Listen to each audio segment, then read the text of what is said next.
Como parte de la vida de la iglesia está el que nos familiaricemos con la manera como Dios organiza, diseña su iglesia. Y entramos hace unos domingos en este estudio a tratar el tema del nombramiento de los oficiales en la iglesia. Y esto nos permitió analizar un poco a la luz del Nuevo Testamento cuáles son esos oficiales, es decir, quiénes son, cuáles son los títulos que ostenta, qué nombres le da el Nuevo Testamento. Y precisamente en la última parte de la clase anterior, hace 8 días, tratábamos cómo los líderes o los oficiales en la iglesia son llamados en el Nuevo Testamento presbíteros, obispos o pastores, y su oficio, dijimos, tiene que ver con gobernar, con supervisar, con pastorear la iglesia. En ese sentido hablábamos de esos ministerios o esos ministros, esos dones de Dios para la iglesia que están encargados de su edificación espiritual. Pero también desde el principio notábamos que había no solamente este grupo de oficiales de edificación espiritual para la iglesia, sino también otro grupo que se denomina en el Nuevo Testamento los diáconos. Así que, dejando de lado por el momento este aspecto de los diferentes títulos de los siervos encargados o de aquellos que son llamados para gobernar, supervisar y pastorear la iglesia, vamos hoy a abordar lo referente al segundo grupo, es decir, los diáconos. Vamos entonces a decir de los diáconos, en primer lugar, que son los oficiales en la iglesia encargados de los asuntos temporales o de misericordia. ¿Eso qué significa? Significa que podemos fácilmente en nuestra mente hacer una distinción y tener claridad acerca de dos clases de oficiales. Los oficiales encargados, como dije, de la edificación espiritual, que fuimos los que vimos con esos nombres de obispo, presbítero, pastor, y también el grupo que está encargado de los asuntos temporales de la iglesia. Más puntualmente, más precisamente, están encargados de velar por las necesidades temporales de los miembros de la iglesia. Las Escrituras entonces describen este servicio precisamente con el título del oficio, y ya varias veces hemos abordado un pasaje que es Filipenses capítulo 1, versículo 1, que quiero que si le es posible vuelva conmigo a mirarlo. Filipenses capítulo 1, versículo 1, que es el pasaje donde vemos con mayor claridad esta distinción. Y vuelvo a decir, ya podemos entender mejor que se trata de dos grupos, que uno es encargado de la edificación espiritual y el otro es encargado de los asuntos temporales. Entonces dice el verso 1: Pablo y Timoteo, siervos de Jesucristo, a todos los santos en Cristo Jesús que están en Filipos, con los obispos, los oficiales de edificación, y los diáconos, los oficiales encargados de los asuntos temporales. Ahora bien, el término diácono es uno de los tantos términos que encontramos en las Sagradas Escrituras que se transcriben literalmente del griego al español, o que hay otros términos que son muy similares y también se transcriben directamente. Me explico. Por ejemplo, la palabra iglesia en el griego se escribe eclesia. Entonces se hace una transliteración directa. ¿Sí? Cuando hablamos de iglesia es porque en el griego dice eclesia. Cuando hablamos de diáconos es porque también en el griego la palabra es diácono. Se hace una transliteración directa y esto a veces se presta para quizás no poder captar el significado y el uso del término de una manera mucho más amplia. Por ejemplo, en el caso de iglesia, cuando a usted se le dice iglesia, pues usted no logra captar mucho con esa palabra todo lo que involucra. Si se hubiera hecho no una traducción, sino una traducción al español, la palabra sería mejor como asamblea. Entonces, eso nos da una idea un poco, diría yo, más precisa. Pero bueno, para el caso de los diáconos, se debe traducir, y en otros versos, como lo miraremos hoy, se traduce como servicio o servidor. Eso es lo que significa la palabra diácono, servidor. Entonces, podríamos decir que aquí cuando saluda Pablo a la iglesia de Filipos, la saluda dirigiéndose a ellos junto con los obispos y los servidores, para hacer una traducción al español. ¿Me comunico? El término entonces significa simplemente sirviente, servidor.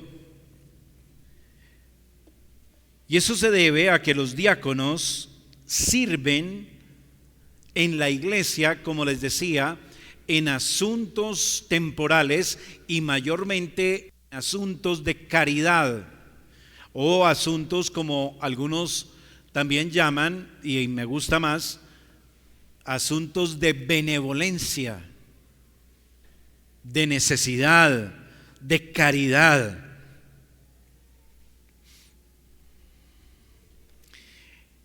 Si hablamos entonces del oficio, de la función de los diáconos, tiene que ver con el servicio a la iglesia. Y ese servicio es en asuntos muy prácticos, como les digo, tiene que ver con asuntos de necesidad, asuntos temporales. Así que cuando vamos al Nuevo Testamento, y lo miraremos en detalle, el texto más claro acerca de este grupo de servidores o de ministros es el de Hechos capítulo 6, donde dice que se necesitaban hombres que sirvieran a las mesas, servidores, sirvientes, alguien que atendieran las mesas de las viudas. Así que en términos prácticos, ese es su oficio, servir, hacer diferentes labores de servicio en aspectos prácticos de necesidades físicas y básicas que hay en la iglesia. La enseñanza, como les decía, de Hechos capítulo 6 es muy clara en cuanto a lo que tiene que ver con el oficio de los diáconos, la manera como se postulan, la manera como se reconocen, etcétera, etcétera. Así que vamos a ir por partes en nuestro estudio, y lo primero que quiero compartir con ustedes es el origen de los diáconos. El origen de los diáconos. Como les digo, es importante tomar como guía y como pasaje para entender este aspecto el pasaje de Hechos capítulo 6. Así que le animo que abra su Biblia y la tenga abierta en este capítulo 6 del libro de los Hechos.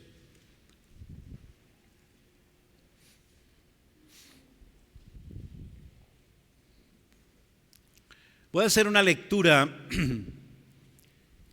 del verso 1 al verso 6 y luego vamos a entrar en detalles del contenido de lo que leemos.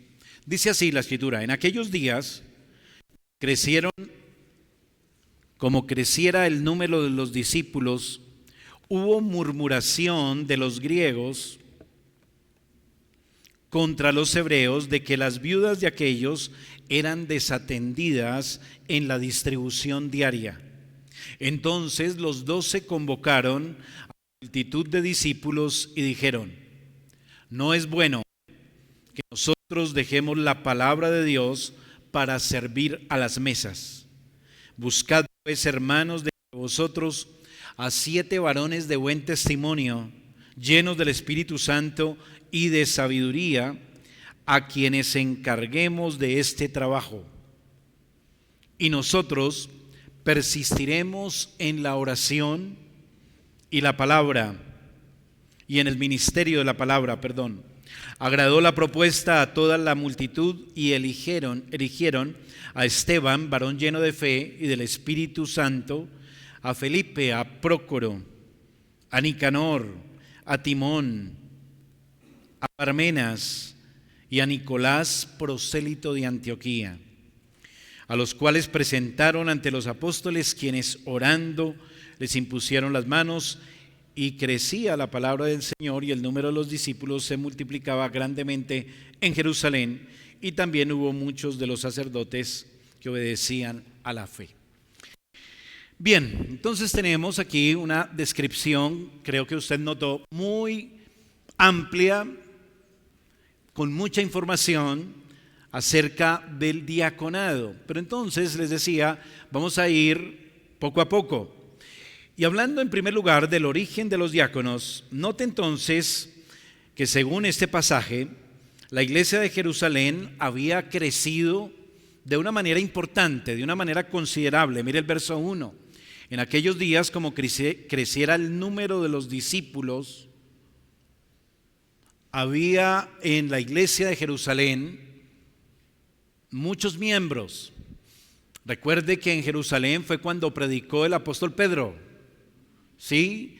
Y entonces después que predica y los exhorta, los que oían dijeron a Pedro: bueno, ¿y qué tenemos que hacer? Y Pedro les dice: arrepentíos y bautícese cada uno en el nombre de Jesús y recibirán el don del Espíritu Santo. Y dice que ese día se añadieron a la iglesia como 3,000 personas.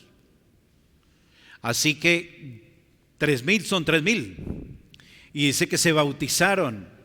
Entonces creció mucho la iglesia, y el crecimiento siempre va a traer muchas necesidades. ¿Y qué pasó? Aparece la primera necesidad. Y allí es cuando nos dice que surge una controversia entre los hebreos y los griegos. Hubo murmuración, dice el verso 1, de los griegos contra los hebreos, de que las viudas de aquellos eran desatendidas en la distribución diaria. Parece ser que algunas viudas estaban siendo descuidadas. ¿Descuidadas en qué? Bueno, dice que en la distribución diaria. No se nos da todos los detalles, pero parece que a esa altura ya se había organizado una ayuda, una benevolencia para las viudas que no tenían, como se requiere pues para que sean viudas que apliquen para una ayuda en la iglesia, es decir, que no tengan hijos, que no tengan familiares cercanos que sean responsables de cubrir esas necesidades. Así que la iglesia trata de llenar ese vacío, llenar esa necesidad de atender a las viudas, y dice entonces que parecía que habían viudas que estaban siendo descuidadas, quizás no se les daba la contribución diaria de su alimento, etcétera. Sus necesidades temporales no estaban siendo satisfechas. Y para remediarlo, entonces los apóstoles exhortan a la congregación, a los discípulos, versículo 2. Entonces los 12 convocaron a la multitud de los discípulos. ¿Quién es la multitud de los discípulos? La iglesia de Jerusalén. Verso 3 les dice: buscad pues, hermanos, de entre vosotros a 7 varones de buen testimonio, llenos del Espíritu Santo y de sabiduría, a quienes encarguemos de este trabajo. ¿Cuál trabajo? Bueno, el verso 2 al final nos dice: no es justo que nosotros dejemos la palabra de Dios para servir a las mesas. Así que podemos inferir de una manera legítima que la provisión diaria, la ayuda diaria a las viudas tenía que ver con alimento. Sí, era el servicio a las mesas, era el sustento diario de las viudas que estaba quizás siendo descuidado en algunas de ellas. Y entonces los apóstoles dicen: bueno, vamos a solucionar el tema y vamos a buscar hombres que hagan esa tarea, que hagan ese servicio. ¿Cuál? Que en la mesa de las viudas no falte la provisión, que en la mesa de las viudas todas estén siendo atendidas de la manera correcta. Hasta ahí me llevan el hilo. Así que ahí viene el origen del diaconado: buscar hombres que estén atentos a las necesidades que surgen en la comunidad en cuanto a la ayuda y la provisión de necesidades temporales, físicas. Esto permitirá a los apóstoles concentrarse, como dijimos, en la palabra y en la oración.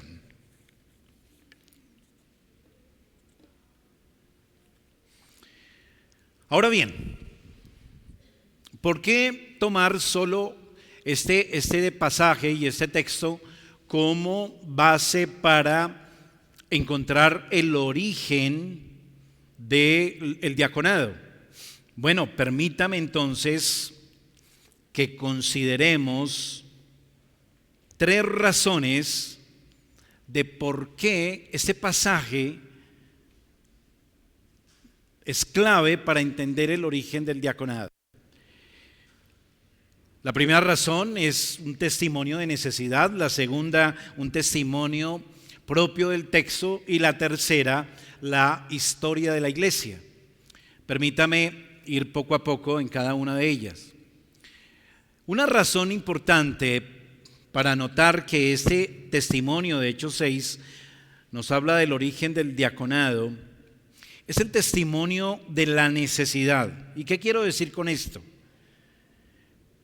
Quiero decir que si este texto de Hechos 6, del 1 al 6, no es el origen del diaconado, entonces la Escritura no nos enseña nada acerca del origen del diaconado, ni de cómo es nombrado, ni de cómo es instalado, ni nada, porque no hay otro texto en el Nuevo Testamento que nos dé esa información.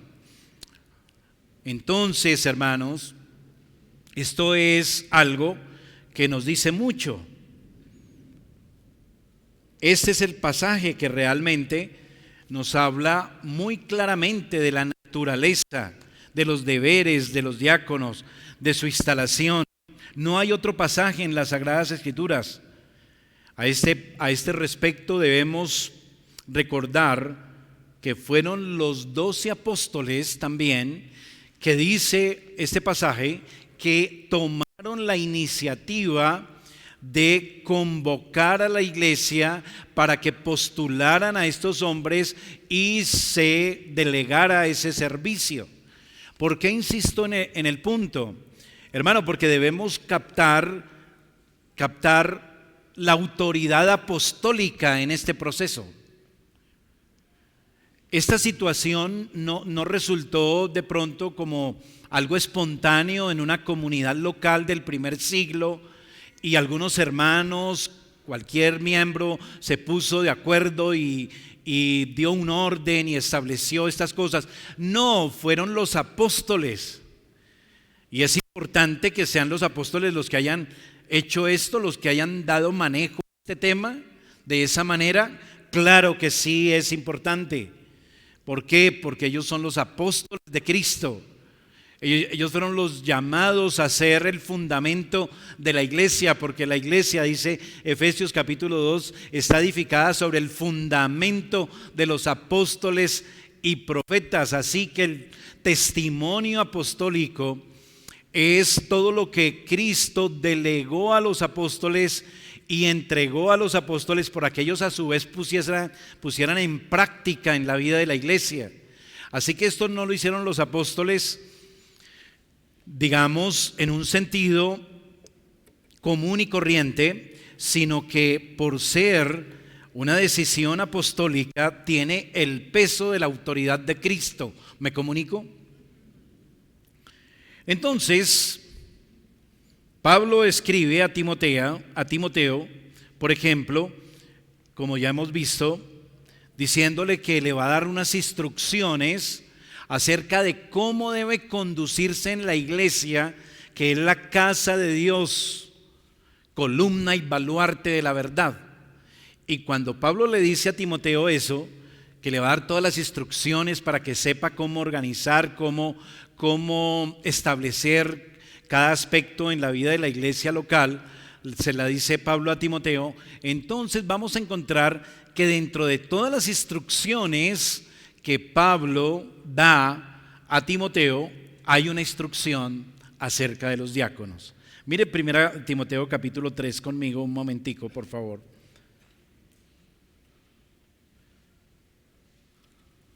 1 Timoteo capítulo 3.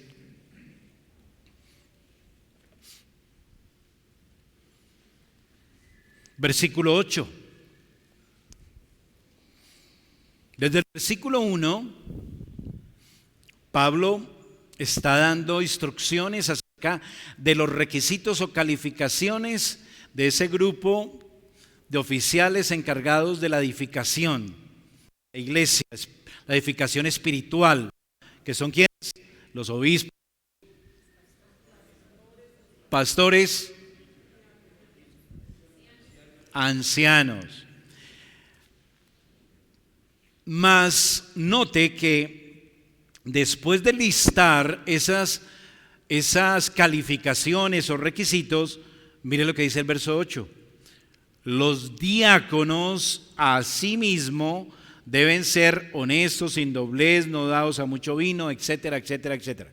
Entonces note que aquí claramente el apóstol Pablo está diciendo que en efecto, como parte de la iglesia, según lo que ellos han recibido del Señor, la iglesia debe tener tanto oficiales para su edificación espiritual como también diáconos para el servicio y la atención de las necesidades. Y por eso entonces le da a Pablo la instrucción a su discípulo Timoteo para que allá en la iglesia de Éfeso tenga en cuenta y aplique eso tanto para los unos como para los otros, de tal manera que permite corroborar que Pablo no inventó un nuevo oficio en primera de Timoteo, ¿o sí? ¿De dónde lo sacó? Y si queremos ponerlo en esos términos, ¿de dónde lo sacó? De lo que había pasado en Jerusalén. Y se tomó, vuelvo a decir, como una norma de parte de aquel que es cabeza y sustentador de la iglesia y que ha delegado a sus apóstoles lo que deben enseñar. ¿Me comunico? Entonces es importante notar eso. El origen apostólico, el origen de los diáconos tiene entonces ese respaldo de la autoridad apostólica. Pablo no se inventó ese oficio, ya estaba andando, ya había sido establecido en la iglesia de Jerusalén, donde encontramos ese relato que acabamos de leer. Así que Pablo por eso da instrucciones precisas acerca de cuál debe ser el perfil y las calificaciones de los que van a conformar el grupo de diáconos en la iglesia local. Una segunda razón en cuanto al origen del diaconado a la luz de Hechos 6 es el testimonio propio del texto. es decir, del texto de Hechos capítulo 6. Volviendo allí, tres cosas vemos en el texto que sugieren el origen formal, el inicio formal del diaconado. En primer lugar,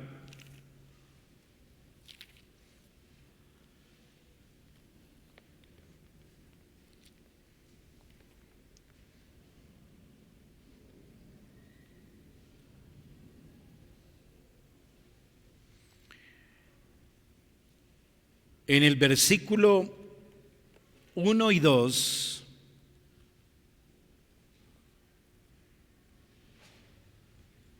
encontramos tareas propias del servicio diaconal. Note, en aquellos días, como el número de discípulos, hubo murmuración de los griegos contra los hebreos de que las viudas de aquellos eran desatendidas en la distribución diaria. Entonces los 12 convocaron a la multitud de los discípulos y dijeron: no es justo que nosotros dejemos la palabra de Dios para hacer diaconía en las mesas.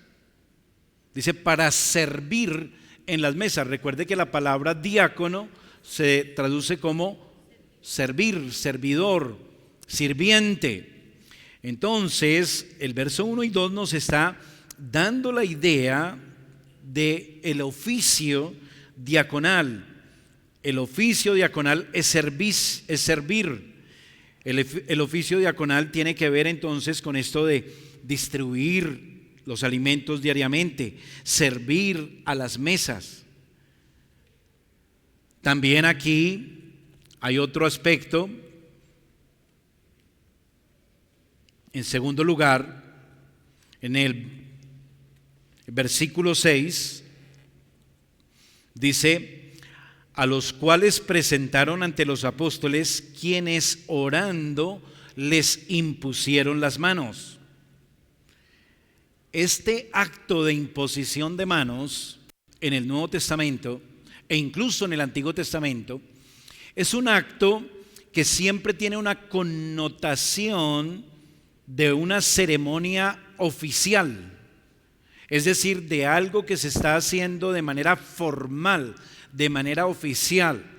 Es distinto, para dar una ilustración, que en una iglesia local como la nuestra, oremos a favor de un hermano para que sea el encargado de cotizar y comprar las sillas para nuestro templo. ¿Sí? Podemos orar por el hermano, podemos pedir que el Señor lo guíe, podemos pedir, orar por él. ¿Es legítimo? Claro que sí. Pero si llamamos a ese hermano y yo llego aquí y le impongo las manos, el asunto toma otro nivel. ¿Sí me hago entender? ¿Qué fue lo que sucedió en Jerusalén? Eso fue lo que sucedió en Jerusalén. No fue que simplemente dijeron, consigamos a 7 varones de buen testimonio, llenos del Espíritu, y encarguémoslos aquí de que no falte el alimento diario para las viudas. ¿Fue así? No. Dice que después de que los buscaron entre la comunidad, después de que los trajeron a los apóstoles, después de eso dice, oraron por ellos y les impusieron las manos.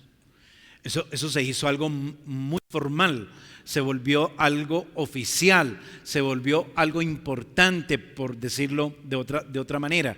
Entonces, eso nos está diciendo que en efecto aquí está el origen ¿de qué? De la diaconía, el origen de estos oficiales del Nuevo Testamento en la iglesia local. La oración, la imposición de manos simbolizan que todos los dones provienen de Dios y son impartidos a hombres reconocidos por la iglesia a través de los medios ordenados. La imposición de manos simboliza la impartición de gracia a los ocupantes de ciertos oficios, quienes han sido escogidos a través de los canales legítimos y reconocidos. Y les decía que hay otra razón, porque son tres razones por las cuales podemos entender que aquí está el origen en Hechos 6 del diaconado. Y el tercero tiene que ver con el uso que se le da a este grupo de diáconos en la iglesia cristiana a partir del siglo I, es decir, el testimonio de la historia de la iglesia. Esa sería la tercera razón, el testimonio de la historia de la iglesia.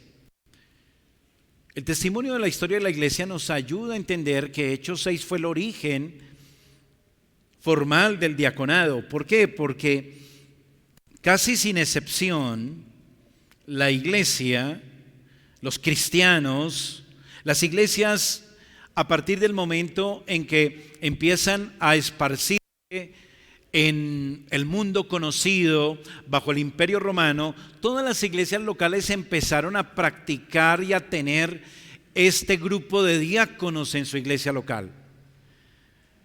Si esto no fuera algo, digamos, formal, legítimo, como parte del diseño y organización de la iglesia de Cristo, pues fácilmente esta práctica se hubiera diluido y algunas iglesias hubiesen dicho, bueno, nosotros lo vamos a manejar de otra manera. Nosotros vamos a tratar de ayudar a los necesitados, pero mediante otro canal, no vamos a establecer diáconos. No, pero vamos a notar que en la iglesia apostólica, en el primer siglo, todas las iglesias unánimemente siguieron ese modelo. ¿Y qué pasó después? Es decir, muertos los apóstoles, en el siglo II en adelante, encontramos entonces también que la práctica sigue vigente en las iglesias locales. Entonces, todo esto nos está diciendo que en efecto, Hechos capítulo 6 es el origen de los diáconos, ha sido tomado de manera responsable y seria por la iglesia de Cristo, por la iglesia universal de Cristo. ¿Por qué? Porque tiene una autoridad apostólica. Su origen no es un origen liviano, no es un origen que surge espontáneamente, no es algo que surge mediante la guía que el Señor dio a los apóstoles, siendo los apóstoles, vuelvo a decir, los depositarios de lo que el Señor quería que enseñaran ellos en la iglesia para que fuese edificada conforme a su diseño. ¿Hasta aquí me hago entender? A la luz de eso, hermanos, y a manera de reflexión práctica, cuando leíamos en Tito 1:5, recuerdan que hacíamos un énfasis porque el apóstol Pablo le decía a Tito: te dejé en Creta para que corrigieses lo deficiente y que hiciera ¿qué? Y que estableciera ancianos en cada lugar.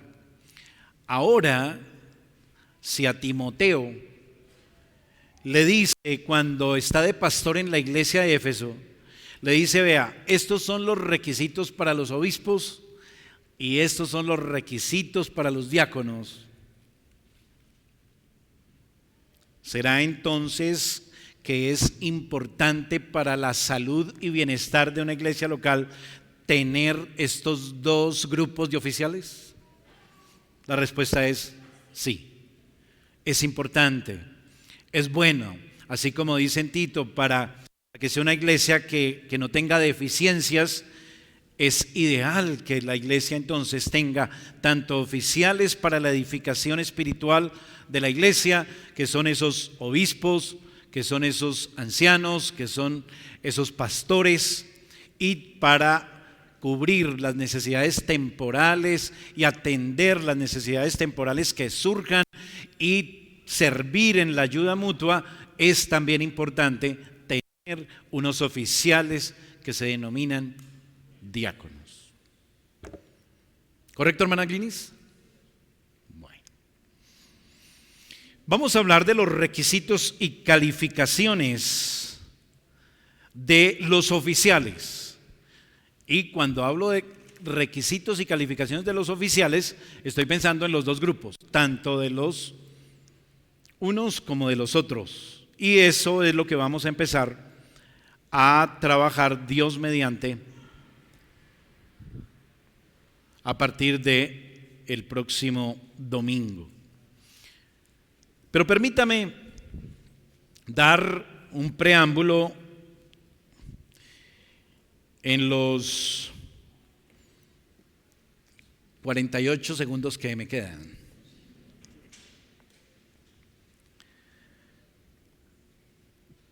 Las calificaciones, los requisitos de los oficiales de la iglesia están ampliamente dados, descritos en el Nuevo Testamento. Además del pasaje de 1 Timoteo capítulo 3 que vimos, cuando miramos en detalle ciertos versículos desde el libro de los Hechos en adelante y las cartas, vamos a notar que hay un buen número de alusiones que nos permiten identificar con claridad esas calificaciones de estos dos grupos de oficiales en la iglesia. Vamos entonces a tener una exposición resumida de ellos para luego pasar a una exposición mucho más amplia de esas calificaciones o de esos requisitos. Permítame dejarle con la exposición breve de esos requisitos. En breve, los oficiales que ostentan el oficio de edificación espiritual en la iglesia deben ser varones probados en su vida doméstica, en su carácter moral, en sus dones de enseñanza, en su madurez espiritual, en su testimonio dentro y fuera de la iglesia. Para el caso de los oficiales encargados de las necesidades temporales, se espera también que los varones sean probados casi que en lo mismo, es decir, en su vida doméstica, en su carácter moral, en su madurez en la fe, solo que estos varones, los últimos, los diáconos, no deben tener dones de enseñanza. No se requiere de ellos eso, pero se requiere que sus familias, sus hijos den buen testimonio.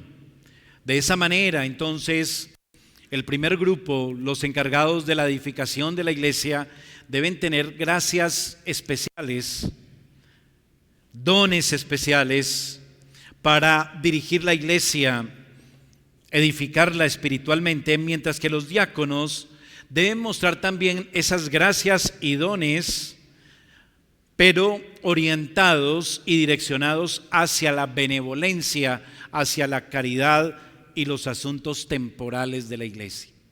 Entonces los unos deben mostrar habilidades y carácter en cuanto a ese oficio que van a desarrollar.